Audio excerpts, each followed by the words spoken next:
నమస్కారం V3 news కు స్వాగతం లక్ష్యం సమాజహితం ఆంధ్రప్రదేశ్ సమాచార స్రవంతికి స్వాగతం ముందుగా ముఖ్యాంశాలు ప్రభుత్వ భవనాలకు వైసీపీ పార్టీ రంగుల తొలగింపు అధికారులకు ప్రభుత్వ ఆదేశాలు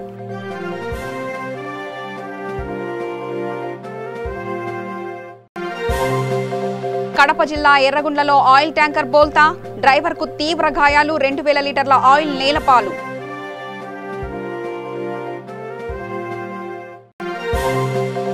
గుంటూరు జిల్లాలో అనధికారికంగా మద్యం విక్రయాలు తనిఖీలు చేపట్టిన పోలీసులు 193 క్వార్టర్ బాటిల్ స్వాధీనం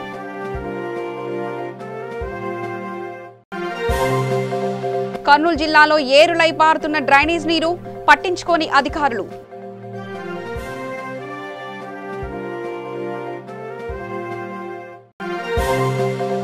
అనంతపురం జిల్లా పుట్టపర్తిలో దారుణం నాటుకొడవలితో వ్యక్తిని హతమార్చిన దుండగులు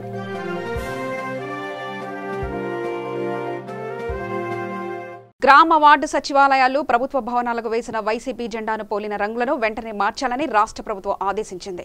ఇప్పటిదాకా వైసీపీ జెండా రంగులు ఉండగా ఇప్పుడు ప్రభుత్వ భవనాలకు తెలుపు, మట్టి రంగులు వేయాలని ఉత్తర్వులు జారీ చేసింది. ఇతర భవనాలకు గ్రామీణ, గిరిజన రంగోలీ డిజైన్లు బార్డర్తో పెయింటింగ్ వేయాలని ప్రభుత్వం సూచించింది. రంగుల మార్పు కోసం అవసరమయ్యే ఖర్చులను 14వ ఆర్థిక సంఘం నిధుల నుంచి వెచ్చించాలని పంచాయతీరాజ్ కమిషనర్ సూచించారు. తెల్ల రంగు వేసిన భవనాల మీద ముఖ్యమంత్రి వైఎస్ జగన్మోహన్ రెడ్డి ఫోటో ఉండేలా జాగ్రత్తలు తీసుకోవాల్సిందిగా ఆదేశాలు జారీ చేశారు. దీంతో జిల్లాలోని పంచాయతీ సచివాలయ ఉద్యోగులు రంగులు మార్చే పనిలో నిమగ్నమయ్యారు. కడప జిల్లా ఎర్రగుంట్ల 4 రోడ్ల కూడలి వద్ద ఆయిల్ ట్యాంకర్ బోల్తా పడింది. సుమారు 2000 లీటర్ల ఆయిల్ నేలపాలైంది. ఈ ఘటనలో డ్రైవర్కు తీవ్ర గాయాలు కాగా ఆసుపత్రికి తరలించి చికిత్స అందిస్తున్నారు. ఘటనా స్థలానికి చేరుకున్న పోలీసులు క్రేన్ సహాయంతో ట్యాంకర్ను పైకి తీశారు. రోడ్డుపై ఆయిల్ పడడంతో రాకపోకలకు తీవ్ర అంతరాయం ఏర్పడింది.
గుంటూరు జిల్లా గురజాల మండలం చెర్లగుడిపాడు గ్రామంలో గుడిపూడి నరసింహారావు అనే వ్యక్తి తన ఇంటి దగ్గర అనధికారంగా మద్యం విక్రయిస్తున్నారన్న పక్కా సమాచారం మేరకు సిఐ దుర్గాప్రసాద్ బృందం తనిఖీలు నిర్వహించారు.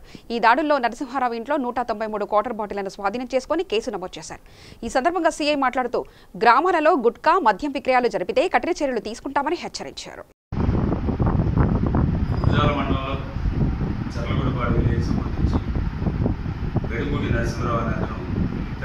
ఇల్లీగల్గా అమ్ముతున్నాడనే ఇన్ఫర్మేషన్ మీద మేము మా సిబ్బందితో దాడి చేయగలం. అతని ఇంటి దగ్గర మ్యాన్షన్ హౌస్, అలాగే president medal bottles, water bottles అనాథరైజ్డ్గా పర్మిషన్ లేకుండా ఇంట్లో పెట్టుకున్నాం. మొత్తం 190 బాటిల్స్ అన్నింటినీ కూడా సీజ్ చేసి అతనిపై కేసు నమోదు చేసి దర్యాప్తు. అలాగే మండల ప్రజలందరూ కూడా విజ్ఞప్తి ఏంటంటే పోలీసు వారికి ఎవరైనా మీ గ్రామాల్లో గుట్కా అమ్మినా, అలాగే ఈ లిక్కర్ అనాథరైజ్డ్గా ఎవరైనా అమ్ముతుంటే పోలీసు వారికి సమాచారం ఇవ్వాల్సిందిగా కోరుతున్నాం. ఈ సమాచారం ఇచ్చిన వారి వివరాలు ఎట్టి పరిస్థితుల్లో కూడా గోప్యంగా ఉంచుతాం. కాబట్టి ప్రతి ఒక్కరూ బాధ్యతగా ఈ సమాచారాన్ని ఇవ్వాల్సిందిగా కోరుతున్నాము. అలాగే మన మండలం గురజాల మండలంలో లిక్కరు గుట్కా లేకుండా చేయడానికి ప్రజలు తమ వంతు సహకారం అందించాల్సిందిగా పోలీసు వారిని. కర్నూలు జిల్లా అస్వరి మండలం ముత్తుకూరు గ్రామం ఎస్సీ కాలనీలో డ్రైనేజీ నీరు రోడ్లపై ఏరులై పారుతోంది. గత 3 నెలలుగా డ్రైనేజీ నిండిపోయి గ్రామస్తులు తీవ్ర ఇబ్బందులకు గురవుతున్నారు. కరోనా మహమ్మారి వ్యాధి ఒకవైపు, డ్రైనేజీ నుంచి వెలువడే దుర్వాసనతో మరోవైపు స్థానికులు అనేక సమస్యలు ఎదుర్కొంటున్నారు. దీనిపై అధికారులకు ఫిర్యాదు చేసినప్పటికీ ఫలితం లేకుండా పోయింది. అధికారుల నిర్లక్ష్యం వహిస్తూ గ్రామస్తులను ఆవేదనకు గురి చేస్తున్నారని, దీనిపై ఉన్నతాధికారులు స్పందించి చర్యలు చేపట్టాలని, డ్రైనేజీ సమస్యను పరిష్కరించాలని కోరుతున్నారు.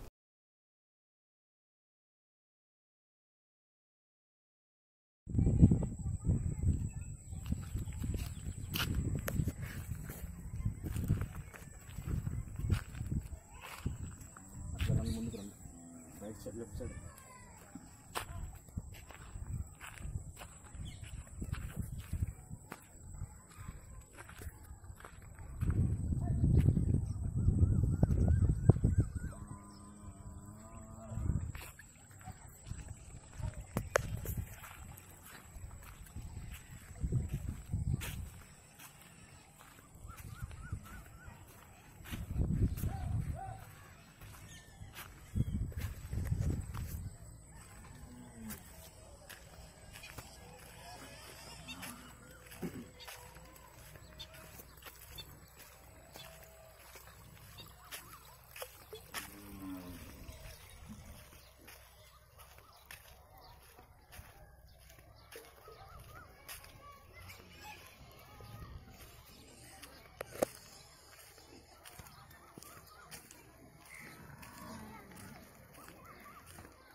అన్నీ కనిపిస్తాం. ఓ అబ్బో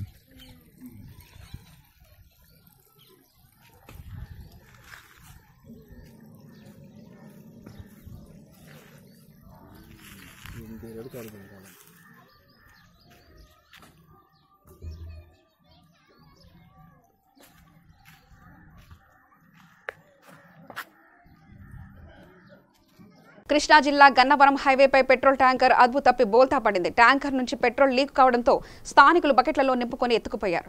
పెట్రోల్ ట్యాంకర్ బోల్తా పడిన విషయం తెలుసుకున్న పోలీసులు, అగ్నిమాపక సిబ్బంది సంఘటనా స్థలానికి చేరుకొని పరిస్థితిని అదుపులో తీసుకొచ్చారు.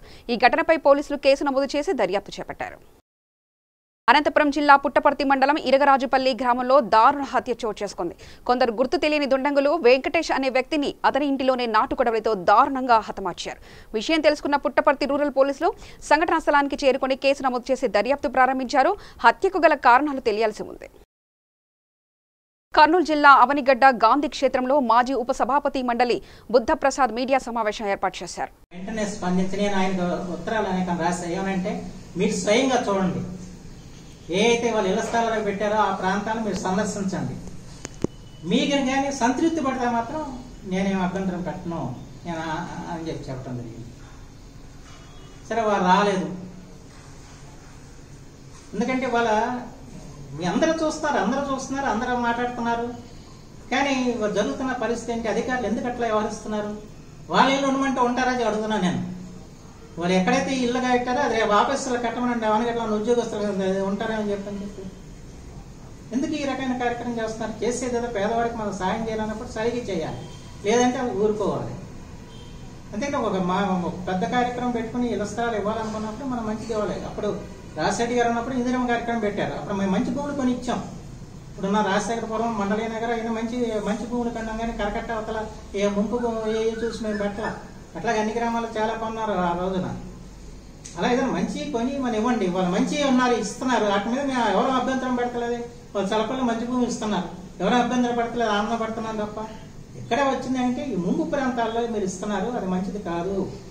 ముంపు ప్రాంతాల్లో ఇస్తే ఇవి చాలా ప్రభుత్వానికి ఇబ్బందికర పరిస్థితి వస్తుంది.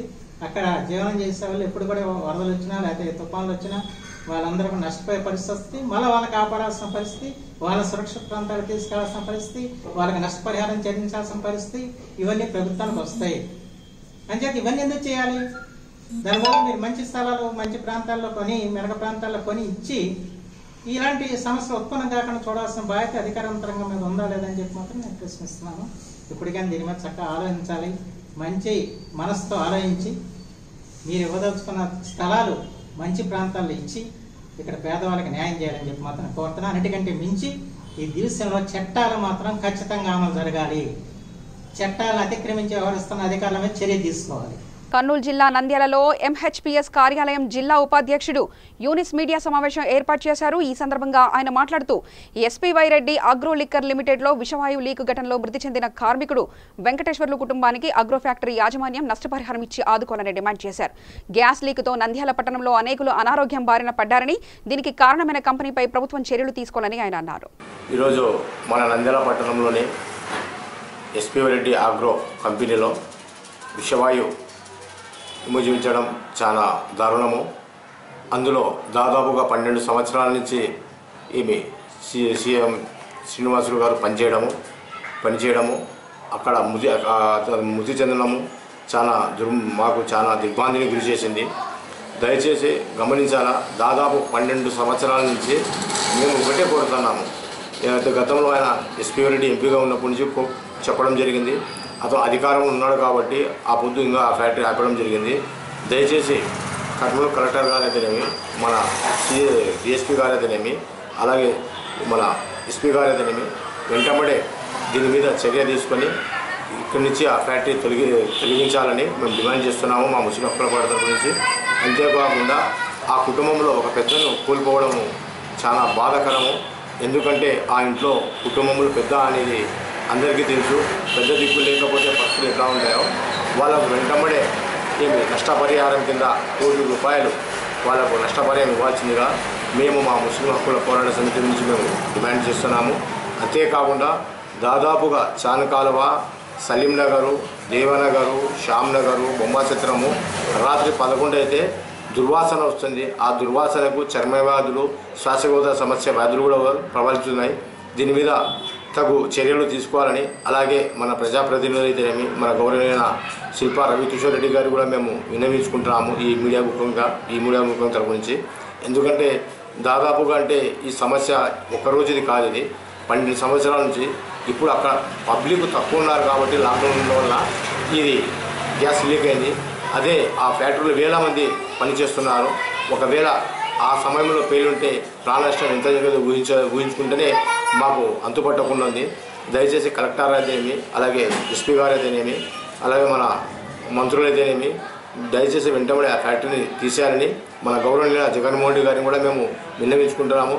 దీని మీద వెంటబడే నంద్యాల మీద దృష్టి పెట్టించి ఆ ఫ్యాక్టరీ వెంటబడే ముగించాలని మేము ముస్లిం హక్కుల పోరాటాన్ని డిమాండ్ చేస్తున్నాం. కడప జిల్లా V3 న్యూస్ ఛానల్ రిపోర్టర్స్ సమావేశం జిల్లా హెడ్ సూర్యరాయల్ ఆధ్వర్యంలో కడపలోని రీజనల్ ఆఫీసులో దిగ్విజయంగా జరిగింది. ఈ సమావేశానికి Andhra Pradesh zonal head Venkataramana, zonal incharge Ramasubbaiah, జిల్లాలోని అన్ని నియోజకవర్గ రిపోర్టర్స్ పాల్గొన్నారు. ఈ సమావేశంలో వెంకటరమణ మాట్లాడుతూ జర్నలిజం ఎంతో గౌరవించదగ్గదని, దీని ద్వారా మనం సమాజానికి ఎంతో సేవ చేయగలమని పేర్కొన్నారు.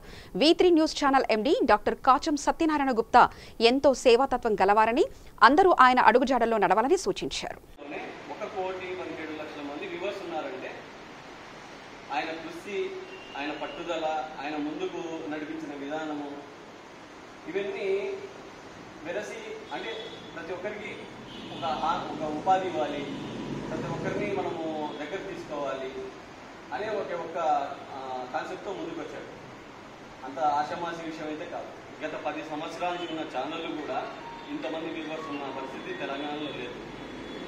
కాబట్టి వీళ్ళు ఏంటంటే ఫస్ట్ తెలంగాణ స్టార్ట్ చేయడానికి రీజన్ ఏంటంటే సదాగా ఆయన ఒక టీఆర్ఎస్కి సంబంధించిన ఒక incharge, LB Nagar incharge sir. అందువల్ల తెలంగాణ ఒకటే చాలనుకున్నాడు. తర్వాత నేను కన్సల్ట్ కావడం జరిగింది. 1.5 year కిందట నేను వెళ్ళి కన్సల్ట్ కావడం జరిగింది. తర్వాత ఆయన చెప్పాడు, ఓకే మేము తెలంగాణ ఒకటే కాదు, ఆంధ్రప్రదేశే కాదు, మొత్తం ఇండియా వరకు మేము వెళ్ళాలనేది ఇప్పుడు 5 రాష్ట్రాల్లో మనం విస్తరించాలి. నెక్స్ట్ సెకండ్ పార్ట్ ఏపీనే ఎంచుకుందాము, దానికి మీ సహకారం కావాలని మా ఇద్దరిని కోరడం జరిగింది. దానికి కూడా మేము కూడా వెళ్ళి అడగడము, ఆయన వెంటనే ఓకే చేయడము అంతా జరగడం జరిగింది. ఇప్పటి వరకు ఆల్రెడీ కొన్ని టీమ్స్ ఉన్నాయి, కొన్ని జిల్లాల్లో టీమ్స్ ఉన్నాయి. ఇప్పుడు అనంతపురం వెళ్తే V3 న్యూస్ అంటే నాకు తెలియని వాళ్ళు ఎవరు ఉండరు, ఏ అధికారి ఉండడు, ఏ రాజకీయ నాయకుడు ఉండడు. అంటే వాళ్ళంత బాగా దూసుకెళ్ళారు, జనాలకి ప్రజలకి అంత బాగా వెళ్ళిపోయారు రిపోర్టర్స్. అంటే వాళ్ళకి ఇచ్చిన పరిధి ఏదైతే ఉంటుందో దాన్ని దాటకోకుండా వాళ్ళ ప్రతి వరకు వాళ్ళు దాన్ని ముందు తీసుకెళ్ళడం జరిగింది. కర్నూలులో కూడా సేమ్ అలానే జరిగింది. కర్నూలులో కూడా V3 న్యూస్ అంటే చాలా వరకు కలెక్టర్ గారి దగ్గర నుంచి, మంత్రుల దగ్గర నుంచి అందరికీ బాగా తెలుసు. కడపలో ఎందుకు తెలియదు అంటే కడపలో ఇంతవరకు మేము రిక్రూట్మెంట్ అనేది చేయలేదు, ఇంతవరకు జరగలేదు కూడా. అంటే ఆ ప్రయత్నం మేము ఎప్పుడు చేయలేదు. మీరు అందరూ సీనియర్లు, మనకు కావాల్సిన సెన్సేషన్ న్యూస్ కావాలి. మెయిన్ మనం అందరికీ తెలియాలంటే, మనకు బయట విలువ రావాలంటే మనం సెన్సేషన్గా అంటే అందరికన్నా ముందుగా మనం న్యూస్ అందించగలగాలి. అట్నే యాడ్స్ కూడా కొంచెం ఫోకస్ చేయండి, మనకి ఇన్కమ్ జనరేట్ కావడం కోసం.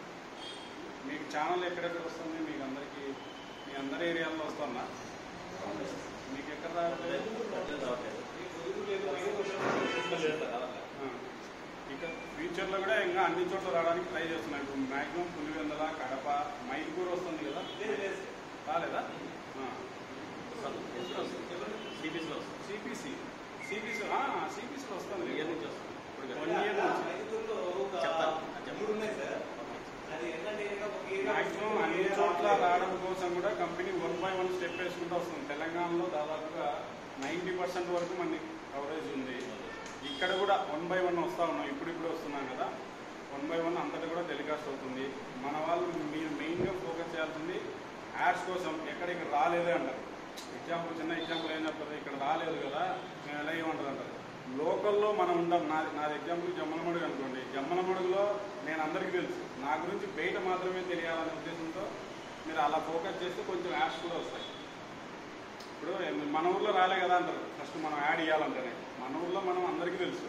కర్నూలు జిల్లా ఆలూరు మండలం ఎంపీడీఓ కార్యాలయం ఎదురుగా భారత ప్రజాతంత్ర యువజన సమైక్య ఆధ్వర్యంలో నిరసన చేపట్టారు. Private teachers, lecturers, professor welfare association నాయకులు షాకిర్, DYFI మండల కార్యదర్శి మైనా మాట్లాడుతూ, లాక్డౌన్ కారణంగా విద్యాసంస్థలను మూసివేయడంతో 3 నెలలుగా జీతాలు లేక ప్రైవేట్ విద్యాసంస్థల్లో పనిచేస్తున్న ఉపాధ్యాయులకు, అధ్యాపకులకు కుటుంబాన్ని పోషించుకోవడం భారంగా మారిందని అన్నారు. ప్రభుత్వం వెంటనే ప్రైవేట్ పాఠశాలలో, కళాశాలలో పనిచేస్తున్న సిబ్బందికి వేతనాలు ఇచ్చి ఆదుకోవాలని కోరారు. తొలగింపులను ఇవ్వాలి, కనీస వేతనం ఇవ్వాలి, కనీస వేతనం అమలు చేయాలి, కార్మిక చట్టాలను అమలు చేయాలి, కార్మిక చట్టాలను ఇవ్వాలి. రాష్ట్ర ప్రభుత్వం ఆర్థిక సాయం 10,000 రూపాయలు ఇవ్వాలి. రాష్ట్ర ప్రభుత్వం ఆర్థిక సాయం 10,000 రూపాయలు ఇవ్వాలి. కళాశాల ఇప్పించాలి, కళాశాల నుంచి పూర్తి వేతనం 3 నెలలు ఇప్పించాలి.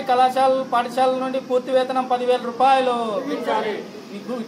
పూర్తి వేతనాన్ని లెక్చరర్స్ ఐక్యత వర్ధిల్లాలి. ప్రైవేట్ టీచర్స్, లెక్చరర్స్ ఐక్యత ఆదుకోవాలి. రాష్ట్ర ప్రభుత్వం ప్రైవేట్ టీచర్స్, లెక్చరర్స్ ను ఆదుకోవాలి. ప్రైవేట్ టీచర్స్ ను, లెక్చరర్స్ ను ఆదుకోవాలి. రాష్ట్ర ప్రభుత్వం ప్రైవేట్ టీచర్స్ ను, లెక్చరర్స్ ను ఆదుకోవాలి. ఆర్థికంగా ప్రైవేట్ టీచర్స్ ను, లెక్చరర్స్ ను ఆదుకోవాలి. రాష్ట్ర ప్రభుత్వం ప్రైవేట్ టీచర్స్ ను, లెక్చరర్స్ ను ఇవ్వాలి, అందించాలి. రాష్ట్ర ప్రభుత్వం ప్రైవేట్ టీచర్స్, లెక్చరర్స్ కు ఆర్థిక సాయం అందించాలి. ప్రైవేట్ టీచర్స్, లెక్చరర్స్ కు మాత్రం కనీసం 10,000 రూపాయలు కూడా ఇచ్చేటువంటి పరిస్థితి కనబడడం లేదు. కాబట్టి వెంటనే కార్మిక చట్టాలను అమలు చేసి నెలకు కనీస వేతనం 18,000 రూపాయలు ఇప్పించే విధంగా రాష్ట్ర ప్రభుత్వం ఒత్తిడి తీసుకురావాలని చెప్పేసి, అదేవిధంగా ఈ లాక్డౌన్ కాలంలో ఎవరికి కూడా చిల్లి గవ్వ కూడా ఇచ్చినటువంటి పరిస్థితి ఈ ప్రైవేట్ పాఠశాల కానీ కళాశాలలో కానీ లేదు. కాబట్టి ఈ 3 నెలల కాలంలో పూర్తి వేతనాలు వెంటనే ప్రైవేట్ టీచర్స్ అండ్ లెక్చరర్స్ కు ఇవ్వాలని చెప్పేసి కూడా, అదేవిధంగా భద్రత అనేటువంటివి లేదు. ఎవరైనా ప్రశ్నిస్తే వాళ్ళు వెంటనే తొలగింపు కార్యక్రమాలు పెడుతూ ఉన్నారు. కాబట్టి భద్రత కల్పించాలని చెప్పేసి, అదేవిధంగా రియంబర్స్మెంట్ అయితే పూర్తిగా వాళ్ళ అకౌంట్ లో వేస్తూ ఉంది. కనీసం లెక్చర్ వచ్చేపాటికి మాత్రం కనీసం 10,000 రూపాయలు కూడా ఇవ్వలేని పరిస్థితి ఇప్పుడు చూస్తూ ఉన్నాం. కాబట్టి రాష్ట్ర ప్రభుత్వం వెంటనే ప్రైవేట్ టీచర్స్ అండ్ లెక్చరర్స్ ను ఆదుకొని ఆర్థిక సాయం అందించాలని చెప్పేసి, అదేవిధంగా కనీస వేతన చట్టాన్ని అమలయ్యేటట్టు విధంగా ప్రైవేట్ కళాశాలలు కానీ పాఠశాలలు కానీ ఒత్తిడి తేవాలని చెప్పేసి ఈ సందర్భంగా తెలియజేస్తూ ఉన్నా. కాబట్టి మీ అందరూ వచ్చినందుకు ప్రత్యేకంగా మరొకసారి కృతజ్ఞతలు తెలియజేస్తూ నా ప్రసంగాన్ని ముగిస్తున్నాను. టీడీపీ మత్తులో ఉన్న జనసేన అధ్యక్షుడు పవన్ కళ్యాణ్ కాపుల గురించి మాట్లాడే నైతిక అర్హతను కోల్పోయారని వైఎస్ఆర్సీపీ ఎమ్మెల్యే అంబటి రాంబాబు అన్నారు. చంద్రబాబు తన పాలనలో కాపుల పట్ల రాక్షసంగా వ్యవహరిస్తే పవన్ ఎందుకు ప్రశ్నించలేదని నిలదీశారు. తాడేపల్లిలోని వైఎస్ఆర్సీపీ కేంద్ర కార్యాలయంలో అంబటి రాంబాబు మీడియాతో మాట్లాడారు.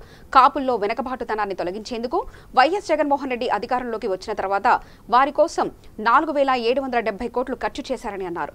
కాపులకు అండగా నిలిచిన సీఎం వైఎస్ జగన్ పై దుష్ప్రచారం ఎందుకు చేస్తున్నారని మండిపడ్డారు. వాగ్దానాన్ని నెరవేర్చడంలో పూర్తిగా విఫలమైనటువంటి తెలుగుదేశం ప్రభుత్వాన్ని 5 సంవత్సరాలు మోసినటువంటి పవన్ కళ్యాణ్ గారు ఎందుకు ఆ రోజు నోరు విప్పలేదు? ఇవాళ మమ్మల్ని ఎక్కువ ఖర్చు పెట్టేసామని గొప్పలు చెప్తున్నారు. కాపుల్ని అధిక నిధులు కేటాయించామని జగన్ ప్రభుత్వం కాకి లెక్కలు చెప్తుంది. ఎక్కువ నిధులు ఒకే కులానికి కేటాయించడం వల్ల కులాల మధ్యన విభేదాలు వస్తాయి అని ప్రచారం చేయటం వల్ల అనేటువంటి మాటలు ఇవాళ మీరు మాట్లాడుతున్నారు. మేము కాకి లెక్కలు చెప్తున్నాము, గొప్ప లెక్కలు చెప్తున్నాము, గొప్పలు చెప్తున్నాము, శ్వేతపత్రం రిలీజ్ చేయండి, కాపుని మోసం చేస్తున్నారు అనేటువంటి మాటలు ఈ రోజున పవన్ కళ్యాణ్ గారు మాట్లాడుతున్నారే. పచ్చి దగా మోసం చేసినటువంటి చంద్రబాబు నాయుడు గారి గురించి మీరు ఎందుకు మాట్లాడలేదు? ఎందుకు నోరు విప్పలేదు? దీనికి సమాధానం చెప్పాల్సినటువంటి బాధ్యత రాజకీయ నాయకులుగా మీకు లేదా ఉందా? ఒకసారి ఆలోచించుకోమని మనం చేస్తున్నాం. సరే, ఫండ్స్ ఇవ్వకపోతే ఇవ్వకపోయారు, ఖర్చు పెట్టకపోతే పెట్టకపోయారు, సంక్షేమం గురించి పాటు పడకపోతే పడకపోయారు. ఎంత దారుణంగా వ్యవహరించిందండి తెలుగుదేశం ప్రభుత్వం ఆ రోజున. మీరిచ్చిన వాగ్దానాన్ని, మీరంటే తెలుగుదేశం పార్టీ ఇచ్చినటువంటి వాగ్దానాన్ని, ఒక విధంగా చెప్పాలంటే పవన్ కళ్యాణ్ గారు కూడా దానిలో భాగస్వాములు, తెలుగుదేశాన్ని సపోర్ట్ చేసినటువంటి వ్యక్తి. ఆ రోజున మీరు ఒక వాగ్దానం చేశారే, కాపులు రిజర్వేషన్ కల్పిస్తామని, నిన్న వ్యవధిలో రిజర్వేషన్లు కల్పిస్తామని చెప్పినటువంటి మీరు 5 సంవత్సరాల్లో మీరు ఆడిన నాటకాలు ఎన్నండి? ఎన్ని కమిషన్లు వేశారు, ఎన్ని డొంక తిరుగులు సమాధానాలు చెప్పారు. చివరికి కాపుల పక్షాన నిలబడి ముద్దగడ పద్మనాభం గారు ఉద్యమం చేస్తే ముద్దగడ పద్మనాభం గారిని ఎంత దారుణంగా అణిచివేయడానికి ప్రయత్నం చేశారు మీరు. ఆ రోజున మీరు ఏం చేశారండి? పిల్లిలాగా కుయి కుయికి అని మాట్లాడారు తప్ప నిలైశారా అని అడుగుతా ఉన్నా.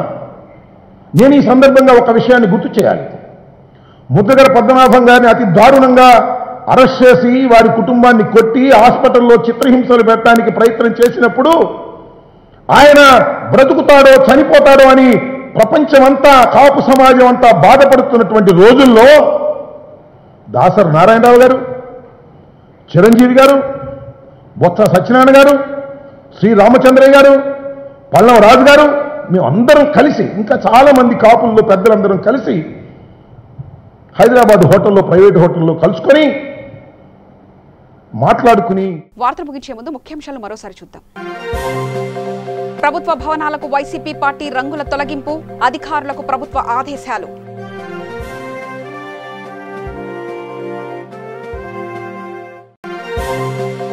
కడప జిల్లా ఎర్రగుండ్లలో ఆయిల్ ట్యాంకర్ బోల్తా, డ్రైవర్కు తీవ్ర గాయాలు, 2000 లీటర్ల ఆయిల్ నేలపాలు.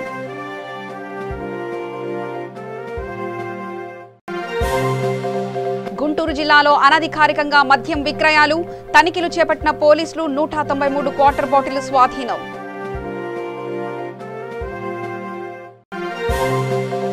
కర్నూలు జిల్లాలో ఏరులై పారుతున్న డ్రైనేజ్ నీరు, పట్టించుకోని అధికారులు.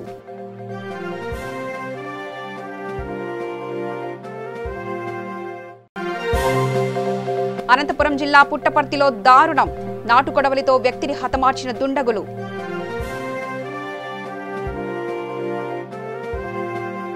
సమగ్ర సమాచార శ్రవణకై చూస్తూనే ఉండండి V3 న్యూస్, లక్ష్యం సమాజహితం.